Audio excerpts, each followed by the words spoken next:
Grabe mga kalingap, no? Sobra grabe. Nagulat si Superman. Nagulat si Superman. Eh? Sa ganda ni Joy Diwata. Bigla siya. Oo. Kung sa bagay mga kaibigan, di nakatakataka, di ba?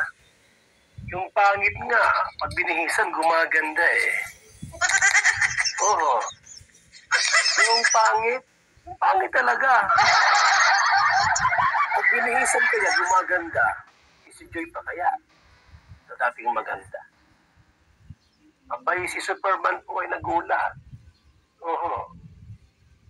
Nabigla si Superman. Nung makita po yung bihis, yung ayos ni Joy Diwata po ay yung grip po, nagluwag. Ay, grabe talaga. Wala kang masabi sa ganda ni Joy Diwata, mga kaibigan. Totoo lang po. Yung maganda na dati ay, tapos binihisan pa.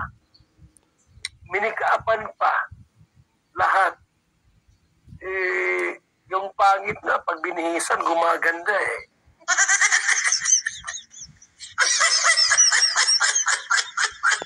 Alam niyo mga kalinga, mga kaibigan, ang tunay na ganda po, ang tunay na maganda po,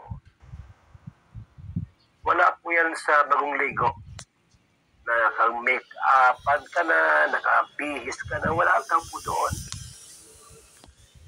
Ang isang ganda po ng babae po, pag bagong gising.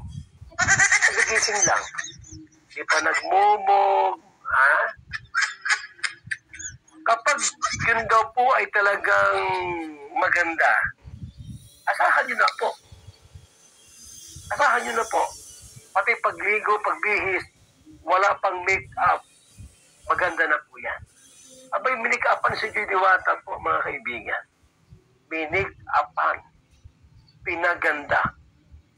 Ay talagang si Superman ay nagulat. Namangha. Grabe yung aking partner. Nag-aalala na siya. Nagtanong, Joy, natutuwa ka ba na ako ang partner mo? Bakit po? Kasi nga po, lumabas ang tunay na ganda ni Joy Diwata nung binihisan at na-make-upan. Kaya nagtanong si Superman, ipapadan, mga kaibigan.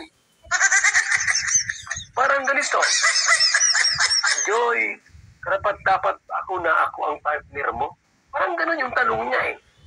Ako ba ay karapat dapat, kawili-wili, kaaya-aya na ako ang partner mo? Anong sagot ni Joy? Siyempre naman. Gwapo siya. Papadan kaya si Superman? Gwapo din po.